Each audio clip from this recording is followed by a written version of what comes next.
अस्सलाम वालेकुम।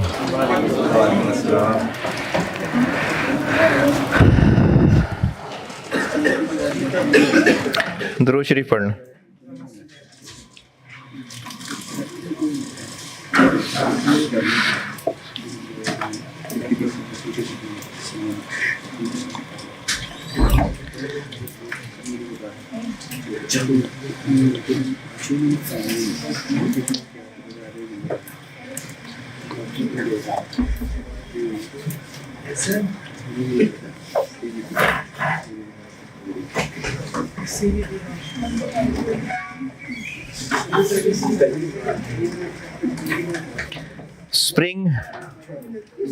Spring 20, question number 7.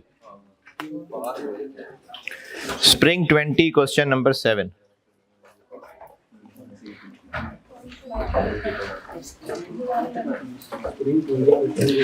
Spring 20, question number 7.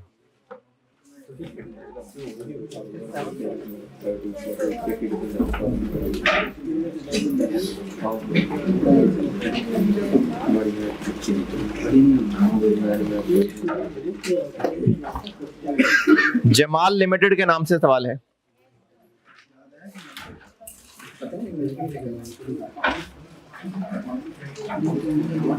Spring 2020 question number 7 Jamal limited.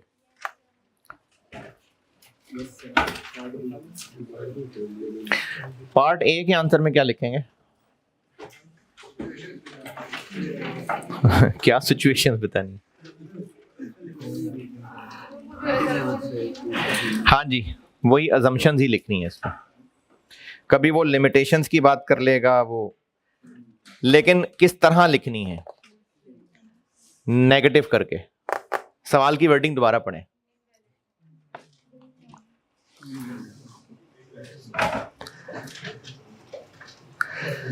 वो कह रहा है कि क्या ऐसे हालात होंगे कि EOQ जो बेस्ट हुआ करता था वो वाली बात इनवैलिड हो जाएगी, तो वो जो अजम्पशंस थी उन्हीं को पलट दें।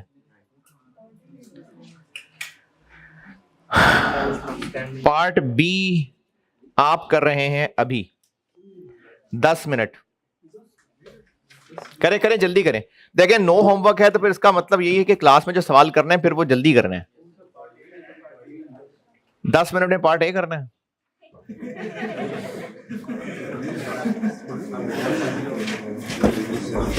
पार्ट बी करिए अभी आप लोग।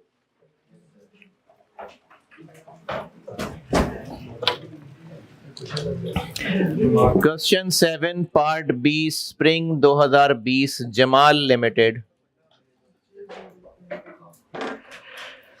पैक की बुक में प्रैक्टिस क्वेश्चन 5 पेज 36। इससे ज्यादा लोकेशन क्या बताऊं? करें ये सवाल अभी।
अगर सही नियत से करेंगे ना तो ये वाकई 10 मिनट का सवाल है। स्ट्रेट फॉरवर्ड डाटा है, कोई इसमें गड़बड़ नहीं है।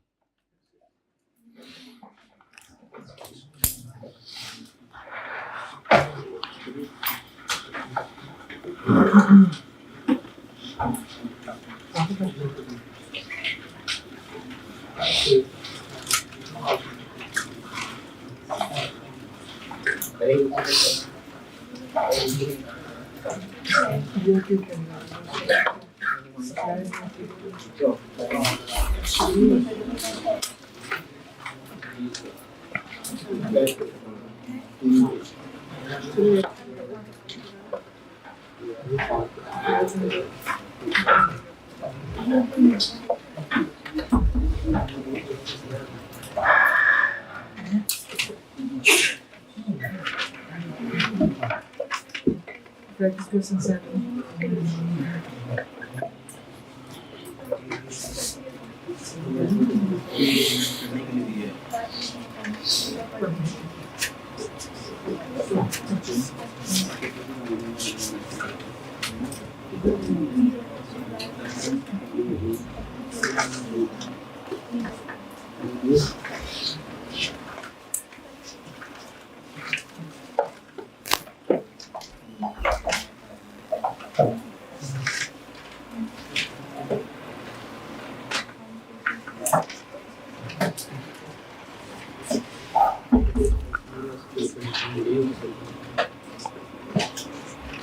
करना क्या है सवाल में? हाँ जी, किन ऑप्शंस को कंपेयर करना है?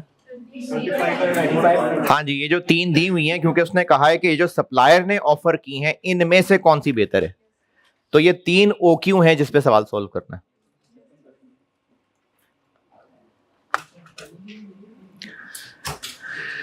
करने के लिए दिया है 10 मिनट।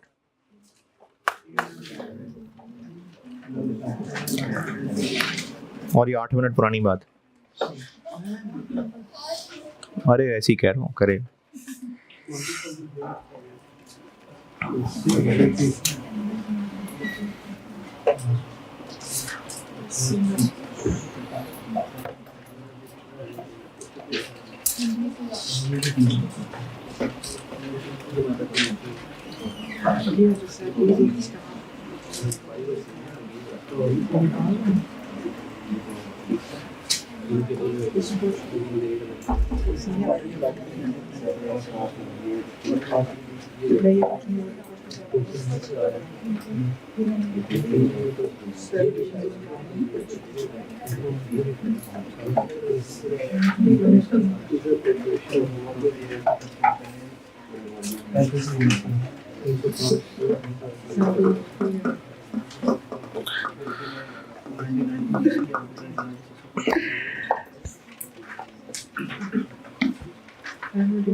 उसने आगे समझाया तो है।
दस मिनट हो गए।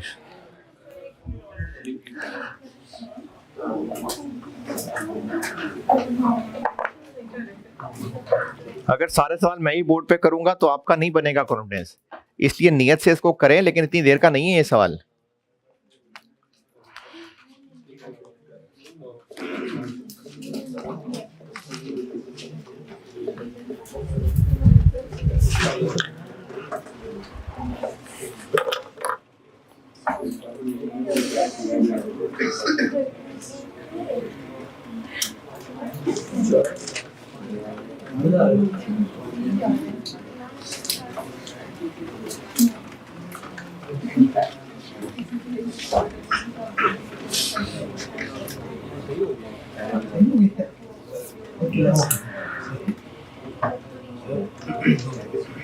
सही हो गया।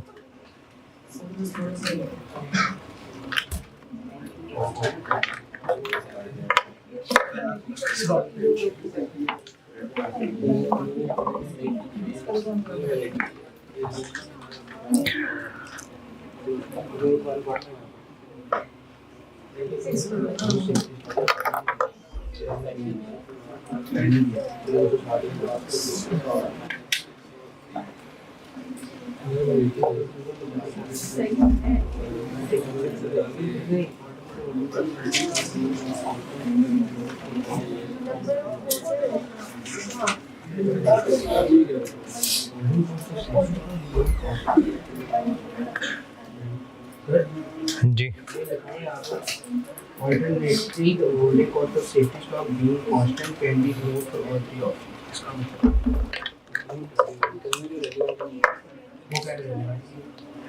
ये कहाँ लिखा हुआ है all three option? can be ignored from all three. क्योंकि में load by pack लिखा हुआ है. क्या लिखा हुआ है?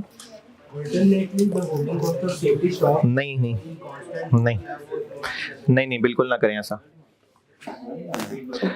बिल्कुल इग्नोर ना करें। बस भाई बस,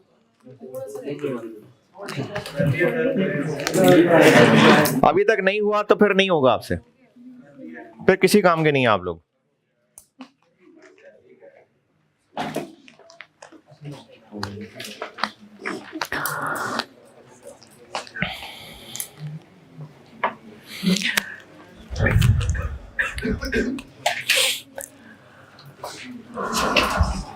क्या क्या ऑप्शन है? 3500, 4000, 5000, ये ऑप्शंस हैं। और रुपीस मिलियन, थाउजेंड, कितने की प्राइस है? चलें 1000 में कर लेता हूं। परचेज कॉस्ट लेनी है या नहीं? बिल्कुल, क्योंकि हर ऑप्शन की वो डिफरेंट है। तो टोटल परचेज कॉस्ट के लिए एनुअल डिमांड को मल्टीप्लाई करना पड़ेगा इनकी अपनी अपनी परचेज प्राइस, लेकिन उसके लिए एनुअल डिमांड आपको निकालनी पड़ेगी। एनुअल डिमांड है जो यूनिट्स बताए हुए वो प्रोडक्ट के हैं, जबकि खरीदना है हमने रॉ मटेरियल। तो प्रोडक्ट के यूनिट्स कितने? 19,000। और डीबीओ के लिए T3 का 1 किलो चाहिए, लेकिन ये जो 1 किलो की क्वांटिटी दी हुई है ये 0.95 है।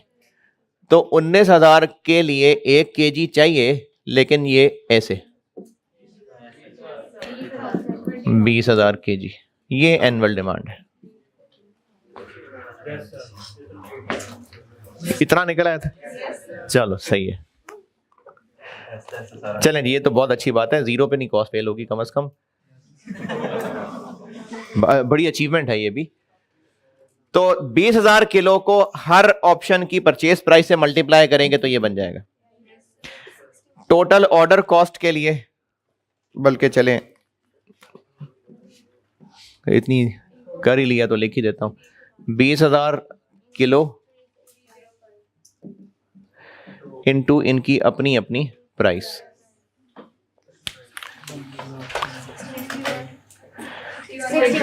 6100, 59, 5, टोटल ऑर्डर कॉस्ट। अच्छा, अभी तक जितने भी सवाल कर लिए ये मुश्किल है?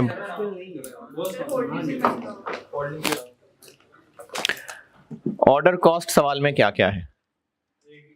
एक ही है। कितनी?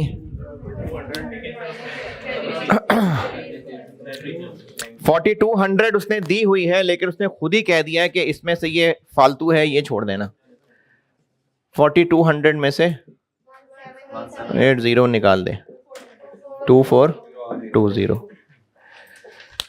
तो टोटल ऑर्डर कॉस्ट होती है 2420 रुपए into annual demand over OQ।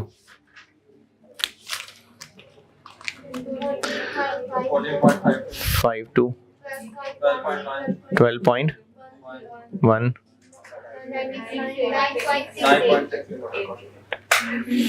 और total holding cost. Holding cost के बारे में उसने कहा हुआ है कि होल्डिंग कॉस्ट है तो 260, लेकिन इसमें जो 180 है वो रेंट का है। अगर सिर्फ यही बात लिख के फुल स्टॉप लग जाता तो 260 में से हम 180 निकाल देते, जैसे ऊपर 4200 में से 1780 निकाला है। लेकिन इसने आगे घुमा ये दिया कि रेंट है ही जगह घेरे हुए के हिसाब से, तो ये रेलिवेंट हो गया। क्यों रेलिवेंट हो गया? क्योंकि जितनी ज्यादा इन्वेंट्री होगी उतना ज्यादा रेंट पड़ेगा। और उसके बाद उसने कहा कि जी इसके अलावा जो बाकी है उस पर कोई फर्क नहीं पड़ेगा कि स्टॉक कम हो या ज्यादा हो, यानी 260 में से 180 ही रेलिवेंट है, तो बस 180 रेलिवेंट है। 14.52 नहीं आ रहा?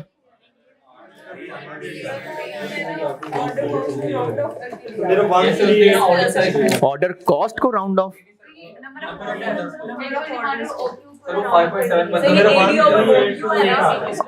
अच्छा अच्छा अच्छा,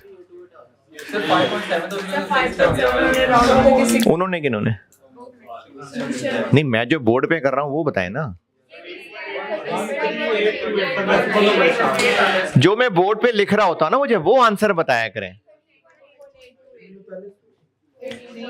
13.8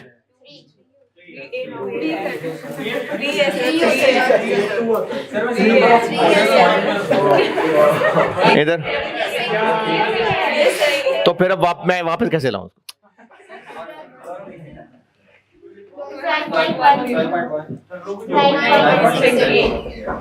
उधर में से नंबर ऑर्डर पॉइंट में होने तो नहीं आप आधे में थोड़ी लगाएंगे।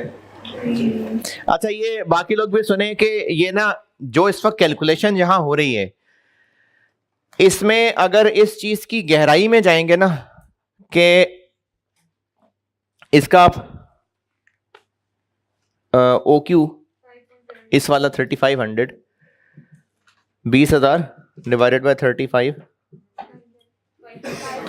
5.71, तो 5.71 ऑर्डर्स कैसे हो सकते हैं? मतलब पांच ऑर्डर दे दिए थे और छठा ऑर्डर अभी दे ही रहे थे। अच्छा ठहरो बाद में बात करता हूं, फोन रख दिया तो 5.71 ऑर्डर, तो ऑर्डर तो पॉइंट्स में नहीं होंगे, तो ऑर्डर कितने होंगे? 6। तो अब अगर मैं यहां 6 रख लूं तो आंसर चेंज हो जाएगा। इतनी गहराई की इसलिए जरूरत नहीं है क्योंकि अगर 6 रखेंगे तो फिर आपकी एनुअल डिमांड ही गलत रखी हुई है ऊपर।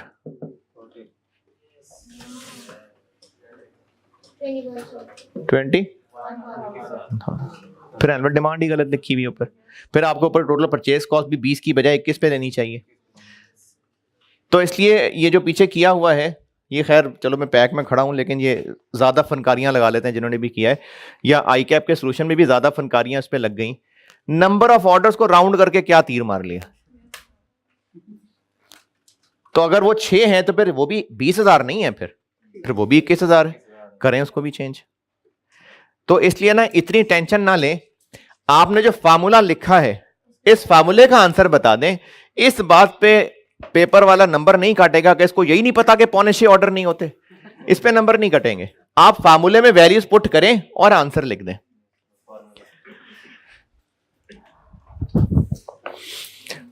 ये सवाल मैंने ऐसे ही दिया था आपको करने के लिए कि चलो जब तक बाकी लोग आए आप उतने में हंस खेल के कर ही लेंगे, तो इसलिए टेक्निकली क्लास शुरू हो रही है अब। तो होल्डिंग कॉस्ट कितनी है? 180, और बस ये 180 ही है, इनटू OQ बाय 2 प्लस कितना है? 320।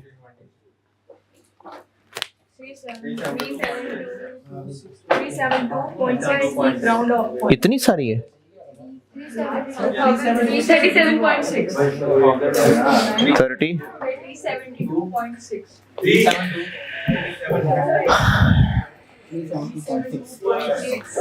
यानी 3,72,000। 372.3 हो गया, यही बनती है।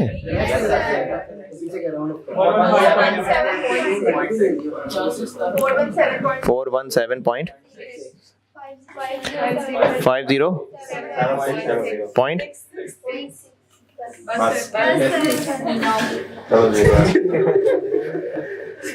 6 6486 64 86.4 thousand. Yes, sir. नहीं.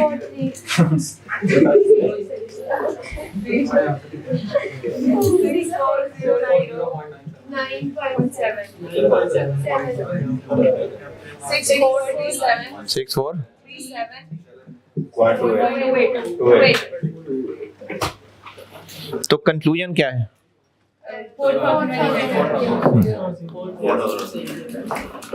ये 8 नंबर थे जो आपने करने में लगा दिया आधा घंटा तकरीबन।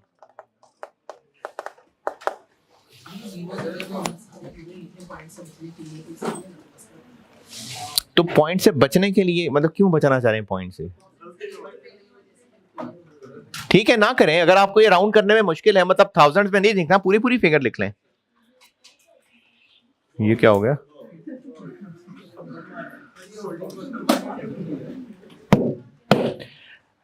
क्या पूछ रहे हैं? क्या करना चाहिए? क्यों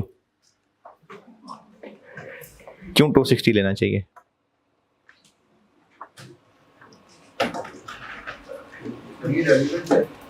क्यों पूछ रहा हूं ना, क्यों? वो आगे अंग्रेजी लिखी है ना, उसको पढ़ें देखें क्यों रेलिवेंट लग रहा है आपको। रेंट रेलिवेंट है, 180 रेलिवेंट है ना, और बाकी पढ़ो ना बेटे, अगला लाइन पढ़ो।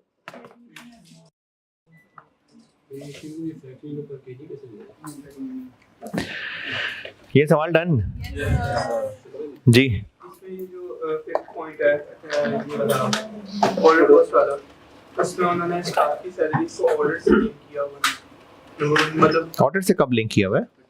उन्होंने ऑर्डर कॉस्ट दी हुई है ना 4200, तो उसमें मतलब पर ऑर्डर है, जिनमें से 1780, अब पर ऑर्डर में से 1780 जो है वो स्टाफ की सैलरी है।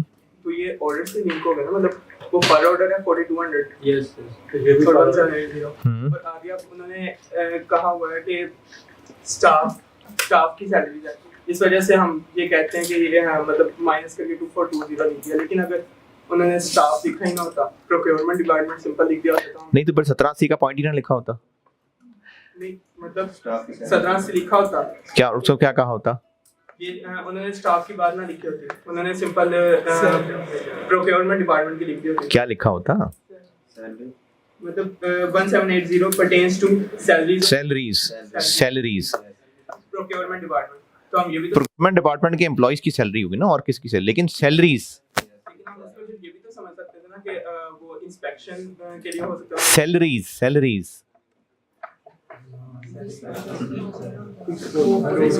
सैलरी का तो वर्ड ही बहुत स्पेसिफिक है, जो कि एक मंथली फिगर को कहते हैं।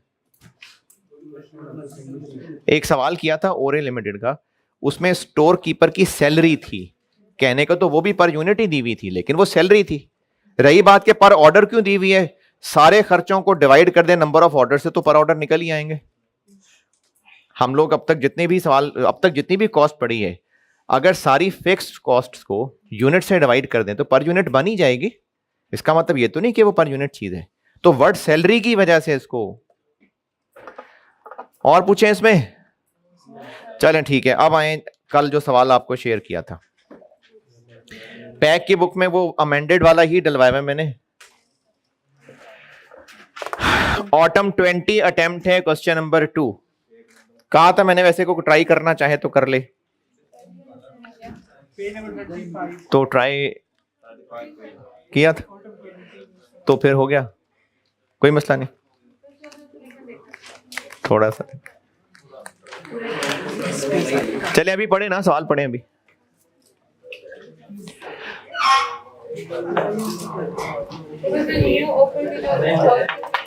कर लें अभी सारे सवाल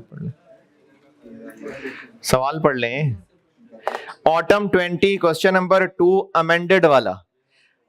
असल वाला को ऑटम 20 खोल लेगा तो वो सही सवाल नहीं था, उसमें गलती थी। फिर भी कोई जिद करना चाहे तो करता रहे, क्वाड्रेटिक इक्वेशन लगाता रहे, शाम को जब थक जाए तो फिर ये वाला सवाल देख लेना।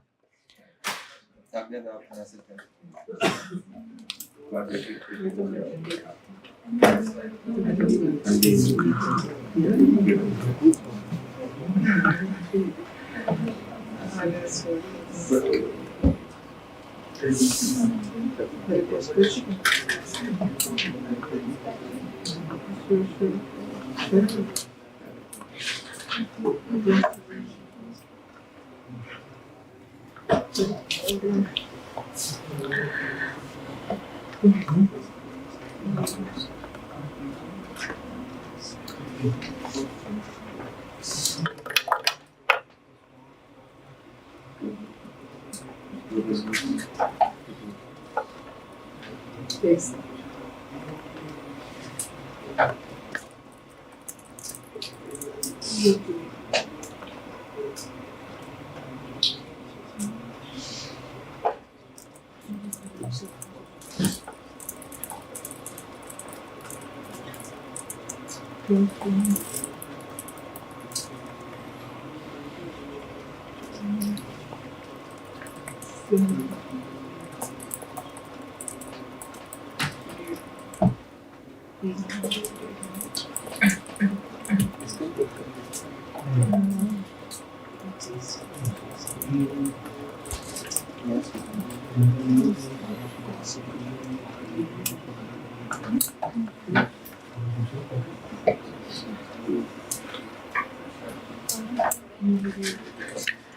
जी सवाल पढ़ लिया तो मैं करूं।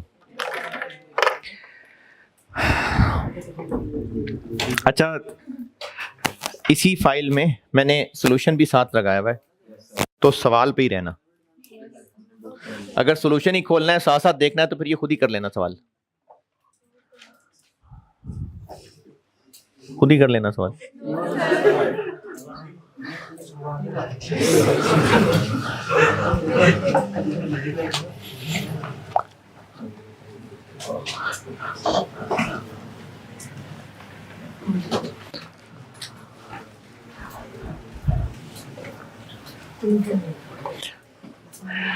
अच्छा, पैक की बुक में ना कुछ सवालों में इसी चैप्टर के कहीं ना कहीं नोट लिखा मिलेगा कि सेफ्टी स्टॉक को इग्नोर कर सकते थे।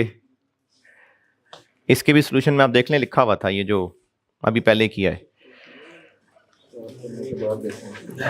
पैक के सॉल्यूशन में कोई नोट किसी ना किसी सवाल में लिखा होगा कि सेफ्टी स्टॉक, और ये नहीं कह रहा जो अभी किया उसकी बात कर रहा हूं, जो अभी किया है ना उसका कह रहा हूं। है क्या वजह? इग्नोर करने की रीजन ये है कि तीनों में सेफ्टी स्टॉक उतना ही है, तो तीनों में से निकाल देंगे तो डिसीजन तो चेंज नहीं होगा ना। लेकिन आपने ये नहीं करना, क्योंकि अगर आपने इसकी आदत रख ली तो जहां भी होल्डिंग कॉस्ट चेंज हो गई वहां पर आपसे गलती हो जानी है। इसलिए मैंने आपको नहीं कहा कि आप सेफ्टी स्टॉक इग्नोर करें, आपको जो एवरेज स्टॉक बताया वैसे ही करिए। सवाल पढ़ लें तो मैं करूं शुरू क्लास। सवाल पढ़ लें तो मैं क्लास शुरू करता हूं। वो देखो ना, वो अभी आया है। करूं शुरू क्लास? ठीक है, चलो।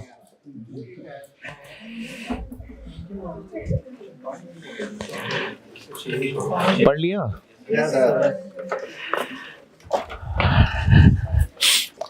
इस सवाल में एक मजेदार बात यह है, एक तो ये कि पिज़्ज़े का सवाल है तो वो तो एक अपना मजा अलग है।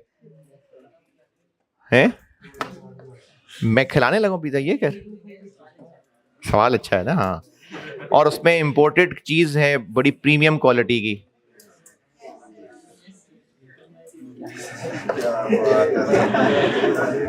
और एक पिज़्ज़े में एक पाव चीज डलती है।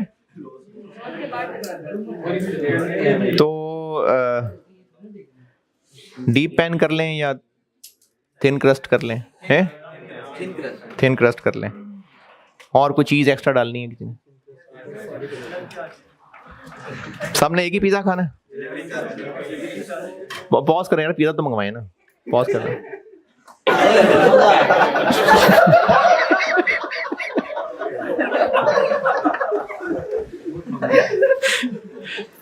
सही है, पिज्जा सही था। आपको नहीं मिले 2 पीस? ठहरो यार, पॉज करो यार।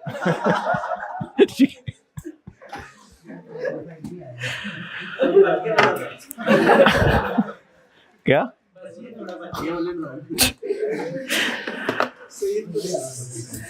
अच्छा, इसमें एक डिफरेंट बात यह है जो इससे पहले किसी सवाल में नहीं थी और उस तरह से स्टूडेंट ने सोचा भी नहीं होता, बड़ा अच्छा पॉइंट था। इसमें हमने कंपैरिजन करना किसका है? सीरियसली यार, इसमें हमने किन ऑप्शंस को कंपेयर करना है? EOQ और अभी इस वक्त EOQ फॉलो होता है और सप्लायर ने कहा है कि अगर आप साइज डबल कर लें तो फिर हम आपको डिस्काउंट देंगे। तो दो ऑप्शंस कंपेयर करनी है, EOQ और डिस्काउंट ऑफर। इसमें नई और डिफरेंट बात यह थी कि एनुअल डिमांड दोनों में फर्क आएगी। एनुअल डिमांड दोनों में फर्क निकलेगी। चले करते हैं, क्योंकि अगर OQ चेंज होगा ना तो रेफ्रिजरेशन में लॉस चेंज हो जाएगा और जब उस डिफरेंट से ग्रॉस करेंगे तो एनुअल डिमांड फर्क निकलेगी।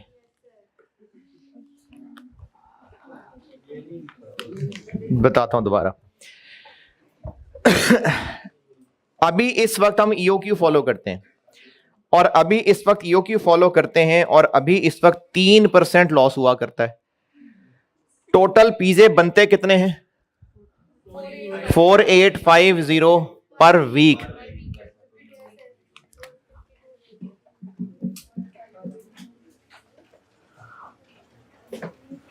EOQ के लिए अलहदा एनुअल डिमांड निकलेगी।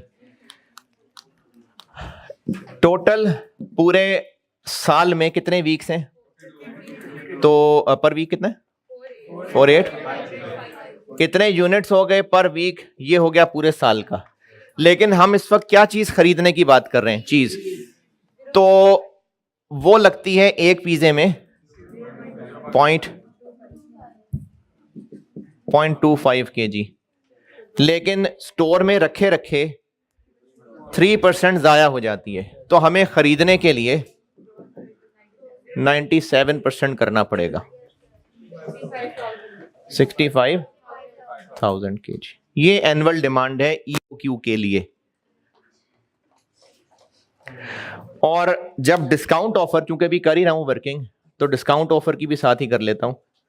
डिस्काउंट ऑफर के लिए एनुअल डिमांड 4850 पिज़्ज़े पर वीक, साल में 52 पिज़्ज़े, एक पिज़्ज़े में 0.25 kg चीज। लेकिन रेफ्रिजरेशन में अब चूंकि 4% जाया होगा तो 96%, 65। ये इसमें एक अच्छा पॉइंट था कि एनुअल डिमांड ही डिफरेंट है।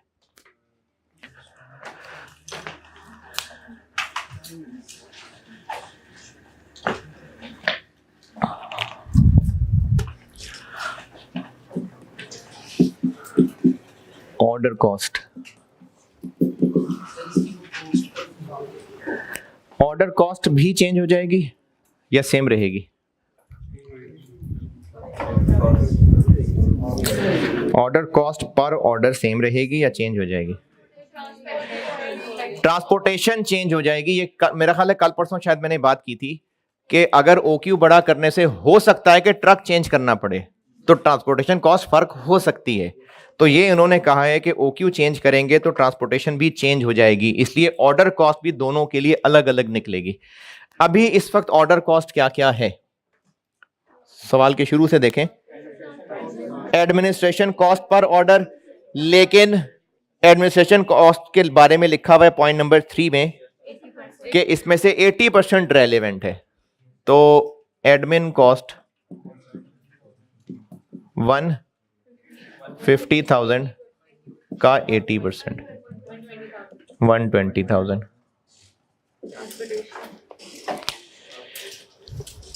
दूसरा है ट्रांसपोर्टेशन कॉस्ट पर ऑर्डर, ये अभी इस वक्त इतनी है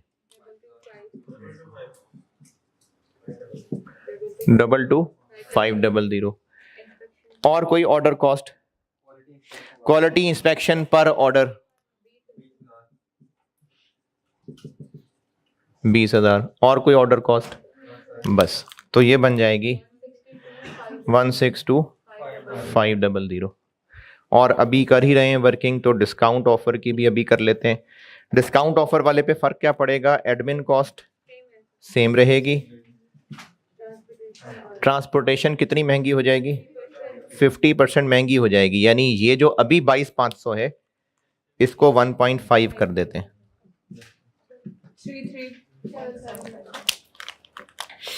33,750। इंस्पेक्शन पे क्या फर्क पड़ेगा? कितनी हो जाएगी? ये भी 50%, तो इसको भी 20,000 को इंटू 1.5 30,000 183,750। ये मैंने एनुअल डिमांड निकाली है दोनों ऑप्शंस में और ऑर्डर कॉस्ट दोनों ऑप्शंस में निकाली है। यहां तक पहुंचे फिर होल्डिंग बताता हूं। इसमें बताएं कोई अंग्रेजी पढ़ के अगर ना समझ आई हो बात तो।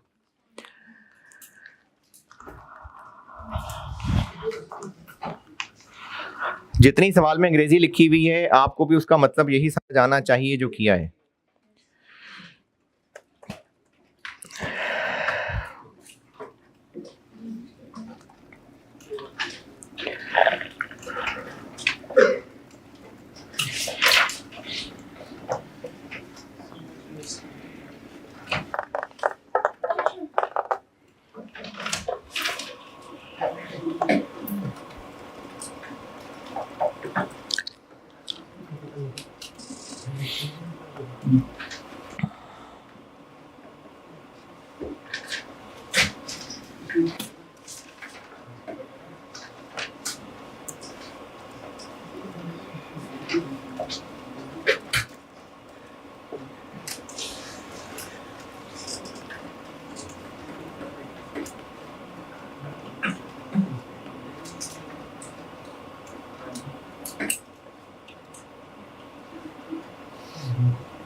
हाँ जी, ऑर्डर कॉस्ट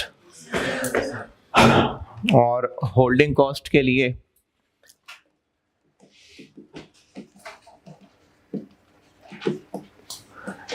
EOQ यानी जो अभी काम चल रहा है उसके लिए होल्डिंग कॉस्ट सवाल में क्या क्या है? रेफ्रिजरेशन है। रेफ्रिजरेशन कितनी है? 250 पर केजी पर। बाय डिफॉल्ट पर ईयर ही होती है। होल्डिंग कॉस्ट अगर पर यूनिट बताई है ना बस, तो बाय डिफॉल्ट पर ईयर ही है। और क्या होल्डिंग कॉस्ट सवाल में? Warehousing. और इसमें भी उन्होंने कहा कि ये सारी रेलिवेंट नहीं है। कितनी दी हुई है?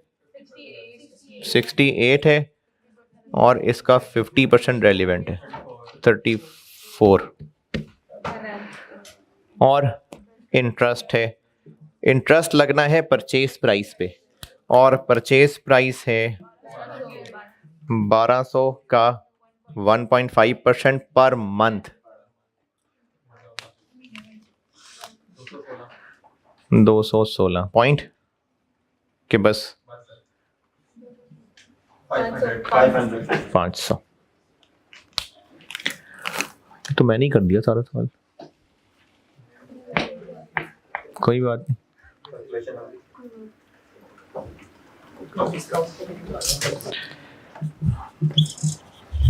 चलो जहां इतना किया, हाँ डिस्काउंट वाला भी सही। रेफ्रिजरेशन वही रहेगी, 75% बढ़ जाएगी तो 251.75 437.5। वेयर हाउसिंग, वेयर हाउसिंग उतनी रहेगी, कितनी बढ़ जाएगी? 34.1.5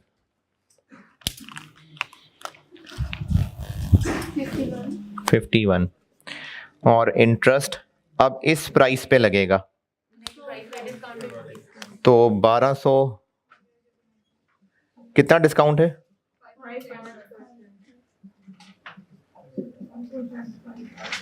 तो 1200 को 0.95 205.2 693.7। अब इनसे EOQ निकलेगा, वो एक ऑप्शन, और उसी को डबल करके दूसरी ऑप्शन, और फिर अकॉर्डिंगली वो परचेज कॉस्ट और ऑर्डर कॉस्ट और होल्डिंग कॉस्ट निकलेंगे, लेकिन अपनी अपनी एनुअल डिमांड से।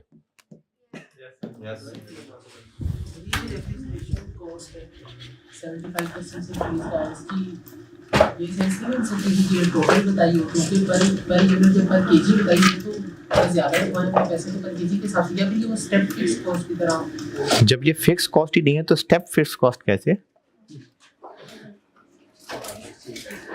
रेफ्रिजरेशन कॉस्ट नहीं, आप वेयर हाउसिंग कॉस्ट कह रहे हैं। रेफ्रिजरेशन कॉस्ट है ही पर केजी 250।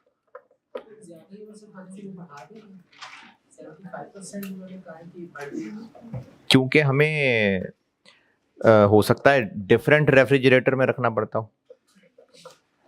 अब एक ज्यादा हैवी वाला रेफ्रिजरेटर चाहिए होगा।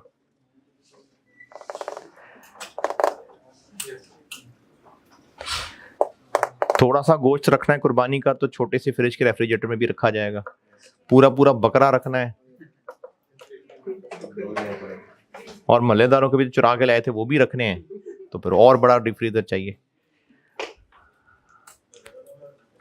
हैं।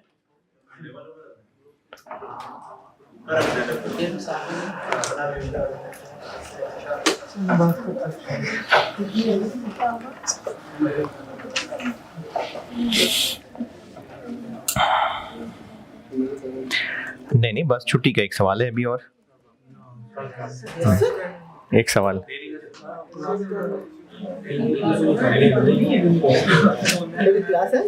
अभी करना है क्लास, कल क्लास है जी, जी है, हाँ जी करना है। क्या हो गया? तो जुम्मा तो आज भी है क्लास में।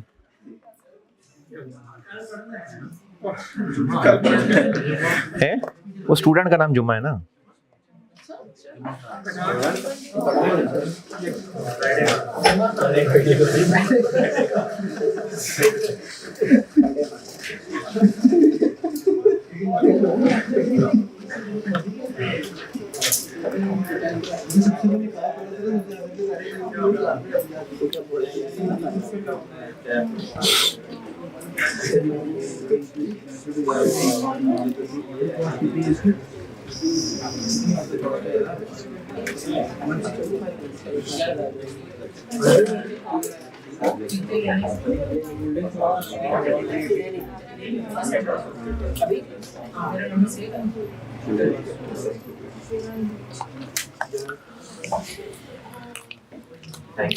ये सवाल डन।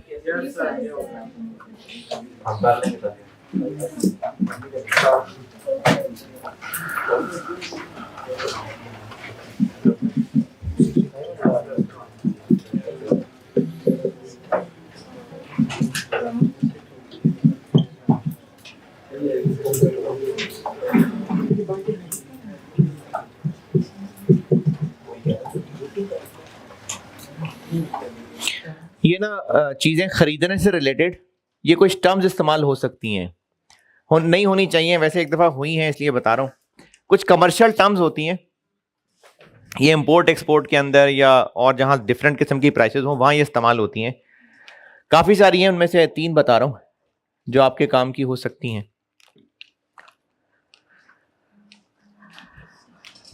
ये नाम सिर्फ इसलिए बता रहा हूँ कि ये इस्तेमाल हो सकते हैं सवालों में, तो आपको पता हो इनका मतलब क्या है, ये बता रहा हूँ बस।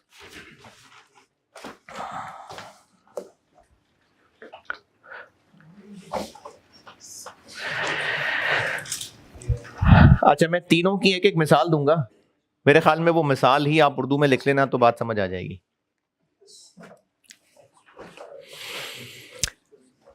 अगर हमने कोई भी प्रोडक्ट जो भी खरीद रहे हैं किसी और शहर से खरीदना है और वो सप्लायर कहता है कि आपको ही यहाँ आना पड़ेगा, हमारे स्टोर तक आना पड़ेगा। तो आपको हम 200 रुपये का यूनिट चार्ज करेंगे।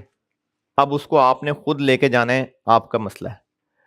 आपको हमारे स्टोर तक खुद आना पड़ेगा। 200 रुपये प्राइस चार्ज करेंगे। इस प्राइस को कहते हैं एक्स वर्क्स प्राइस। दोबारा चलें, फिर मैं ऐसा करता हूं, पहले ना तीनों बता देता हूं एक बार, फिर रिपीट करूंगा तो लिखना। हमने कहा जी कि आपका इलाका बड़ा खतरनाक है, तो आप ना हमें चीज़ें पहुंचा दें। उसने कहा ठीक है कि मैं आपको ये चीज़ें ट्रेन के स्टेशन तक चीज़ें लोड करवा दूंगा, बस वहां पर आपका बंदा स्टेशन तक आ जाए, वो वहां से खुद ही ले जाए। इसमें और पहले में क्या फ़र्क पड़ा? तो अभी भी हम खुद ही जा रहे होंगे। आप बस स्टेशन तक जाएंगे, वो शहर के अंदर गलियों के अंदर नहीं जा रहे। तो वो जो अपने स्टोर से लेके इधर स्टेशन तक चीज हमें खुद ला के दे रहा है, वहां से हमारे हवाले। इसको FOB प्राइस कहते हैं, फ्री ऑन बोर्ड। कि जैसी चीजें ऑन बोर्ड हुई उसकी तरफ से फ्री हैं। हम कहते हैं नहीं, ट्रेन पे डर लगता है हमें, तुम ऐसा करो चीजें हमारे घर पहुंचा दो। तो वो अब सारा रास्ता भी खुद चीजें बियर करेगा और यहां पहुंचा के जाएगा। अब जब हमें प्राइस कोट करेगा उसको CFR प्राइस कहते हैं। दोबारा, जो हमने खुद सप्लायर की प्लेस तक जाना है और उसने हमारे हवाले चीज कर दी, अब वो हम जाने और चीजें जाने, इसकी जो वो प्राइस हमें बताएगा वो एक्स वर्क्स प्राइस है।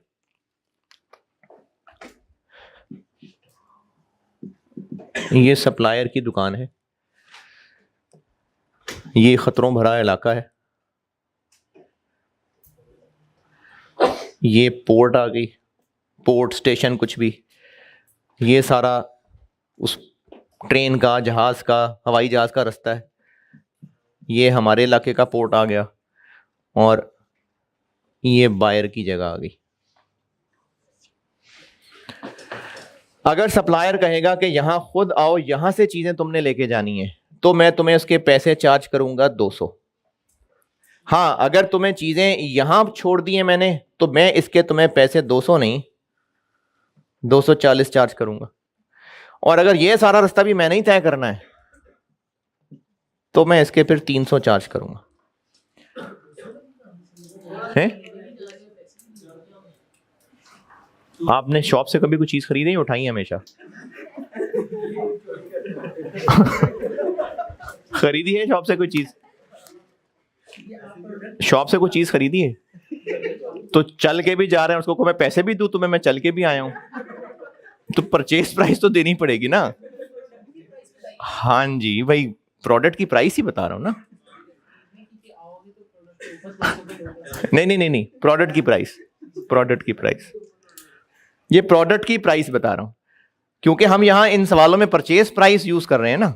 तो ये उस सेंस में की है बात कि अगर हम खुद जाएंगे, वहीं से शॉप से चीज ले लेंगे, तो 200 की हमें वो चार्ज करेगा।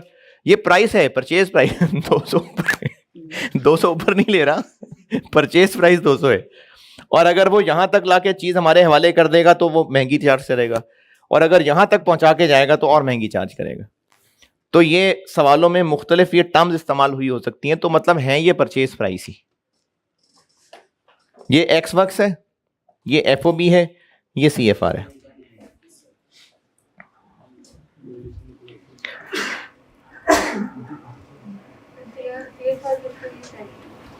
Cost and freight, cost and freight, यानी पैसे भी, प्राइस तो है ही है, फ्रेट भी हम आपसे ले रहे हैं।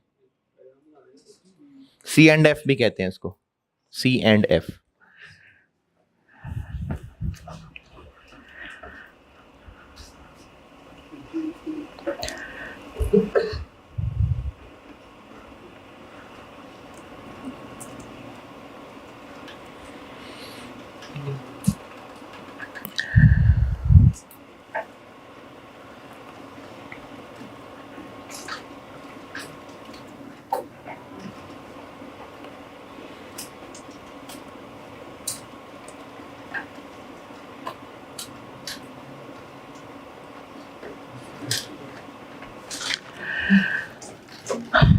ये भी, इसको भी कॉस्ट एंड फ्रेट और ये भी कॉस्ट एंड फ्रेट ही है, दोनों टर्म्स इस्तेमाल होती हैं।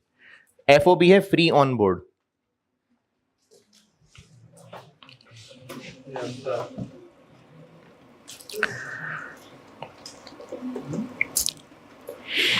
एक सवाल और कर लेते हैं, एक सवाल। देखें अभी तो आधा घंटा हुआ है क्लास को।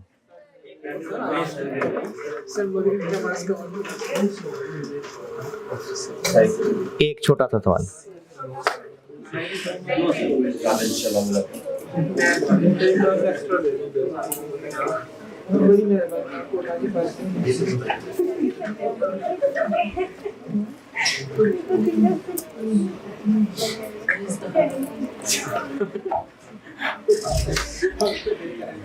चार और 6 सिर्फ 10 नंबर का सवाल।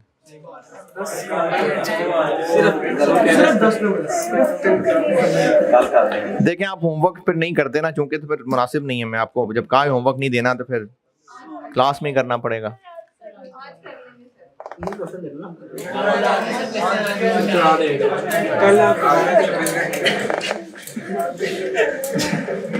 हाँ जी बताएं, कर लें अभी।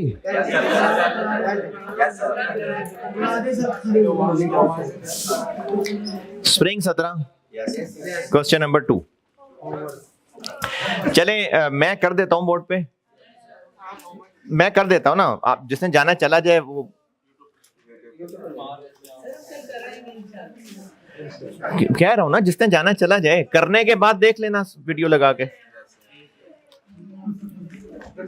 भाई आपको नहीं जबरदस्ती कह रहा है ना, मैं बोर्ड पे कर देता हूं, जिसने जाना है घर ट्राई कर ले खुद, उसके बाद देख लेना, इसमें से कौन सी बात है? समझ नहीं आई? नहीं ना, होमवर्क कर रहे हैं ना, कर लेना होमवर्क। Spring 2017 question number 2। अरे आप शर्मा रहे हैं, उठ ही नहीं जा रहे आप। मैंने कहा चले जाएं, कोई मसला नहीं है, जिससे जाके खुद करना है वो खुद कर ले। चलो नहीं देखता मैं नहीं देखता।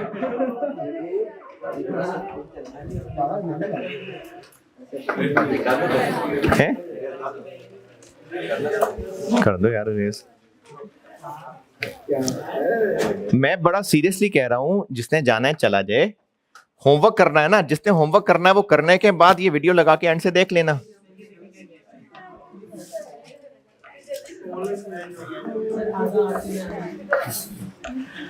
चले सवाल तो बहरहाल पढ़ना ही पड़ेगा ना।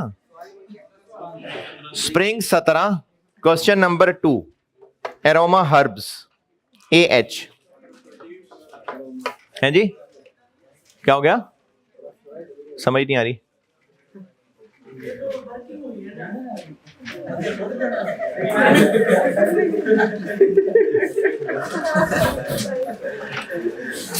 और मजीद क्या करना है इसमें? वो क्वेश्चन से अगली शीट देखो ना।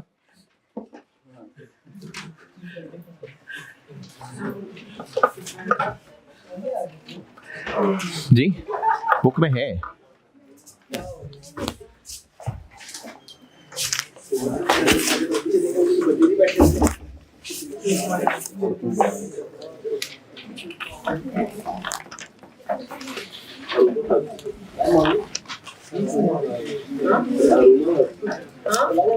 जी जी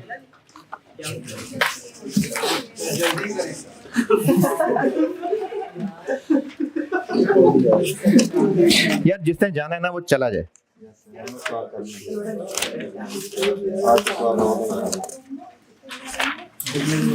मैं जल्दी क्या करूं? मैं जल्दी क्या करूं बताएं? सवाल आपको कहा है पढ़ने का, पढ़ें तो ढूंढें। मैं सवाल ढूंढ के दूं आपको, जल्दी करें।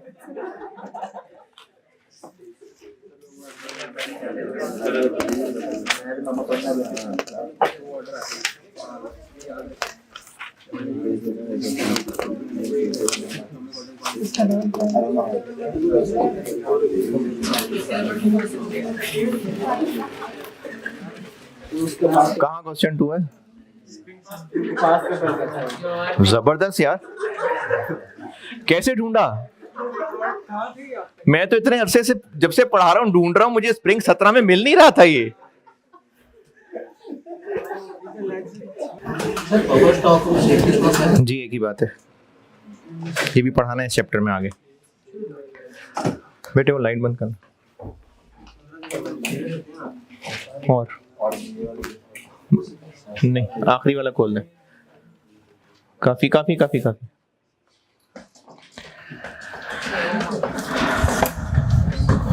ये खोल दिया क्वेश्चन, क्या करना है? ओ खैर है, पढ़ा जा रहा है, खैर है, ठीक है ठीक है, खैर है।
अभी इस वक्त OQ क्या है?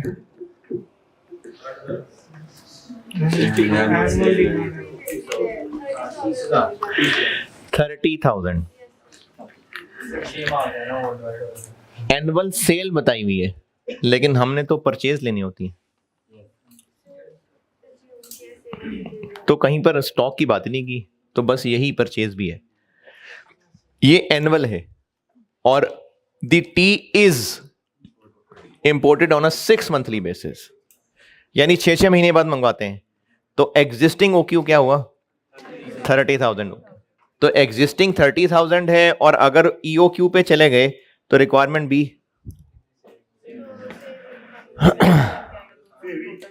यानी किनको कंपेयर करना है? एक EOQ और एक 30,000, और पार्ट A EOQ निकलेगा और पार्ट B में दोनों का टोटल निकाल के उनका डिफरेंस लेंगे। परचेज कॉस्ट लेंगे या नहीं? क्यों? क्योंकि पहले भी डिस्काउंट होता था, अब भी डिस्काउंट होगा, लेकिन चेंज हो जाएगा, यानी प्राइस चेंज होगी, तो प्राइस भी लेनी पड़ेगी।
Purchase cost price plus non refundable taxes duties.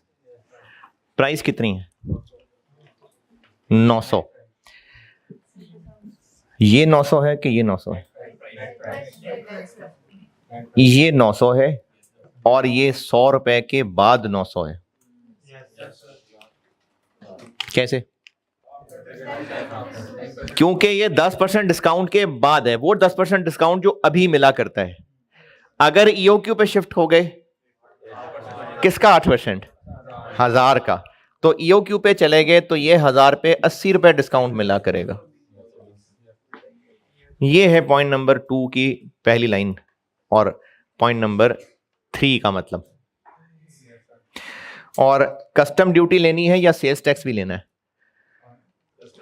Sales tax refundable है तो बस नॉन रिफंडेबल। कस्टम ड्यूटी है 20%, इसका 20%।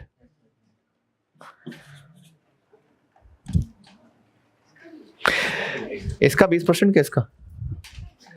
जब सप्लायर हमें बेच ही इतने की रहा है तो इसी का ही होगा ना। वो 10,000 प्राइस बता के हमें 500 की बेच दे तो हम तो 500 की खरीद रहे हैं ना, तो इसके ऊपर ड्यूटी लगेगी।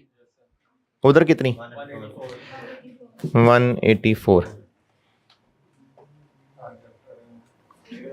1080।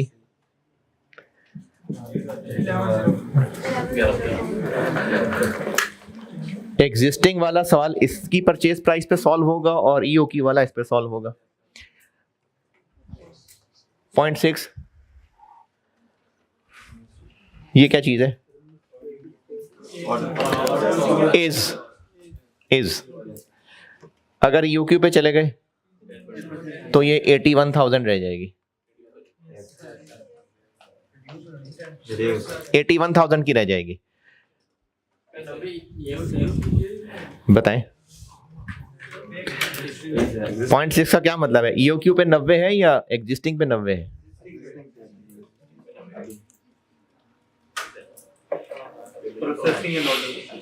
हाँ जी है,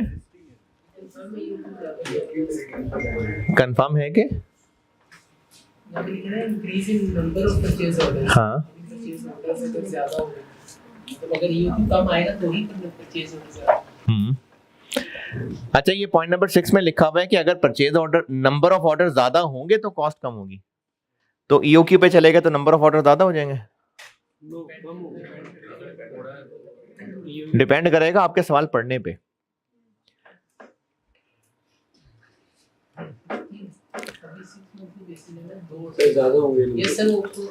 आपके सवाल पढ़ने पे डिपेंड कर रहा है। पॉइंट नंबर 3,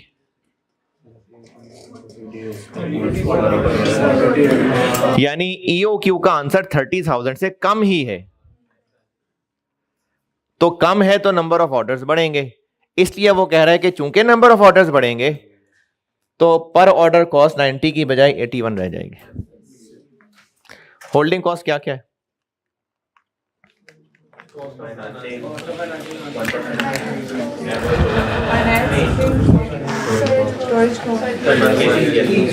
तो ये 320 ही रहेगी या ये चेंज हो जाएगी?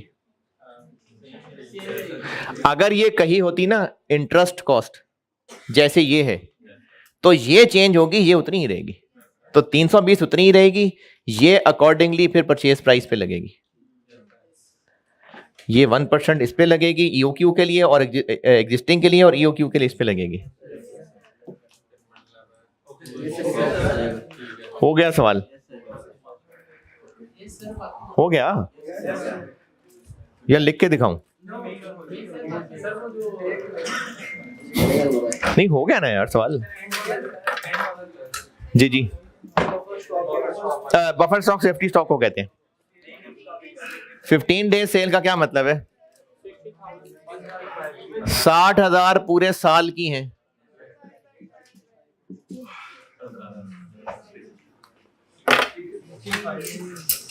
तो 65 लिख लें।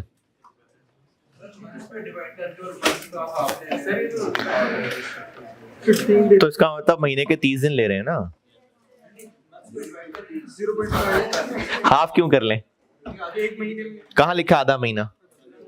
तो 15 दिन आधा मतलब 30 दिन महीना ना। तो 360 यानी 30 दिन महीना।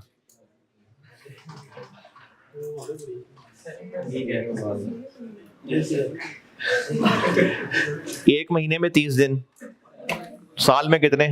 360। सवाल हो गया? डन जी। ओ क्यू डन, ओ क्यू खत्म है? हाँ ठीक है ठीक है ठीक है जी। ये वाला स्प्रिंग 17 पूरा पेपर ही सेंड होगा, यानी स्प्रिंग 17 में सीवीपी कहा था मैंने, जितना किया अभी चैप्टर ही कंप्लीट नहीं किया तो टेस्ट कंप्लीट कैसे होगा यार? अभी तो है इन्वेंटरी मैनेजमेंट नहीं खत्म। इन्वेंटरी मैनेजमेंट के 2 हिस्से किए थे मैंने, पहला हिस्सा खत्म हुआ है अभी। हाँ जी, इन्वेंटरी लेवल्स करूंगा।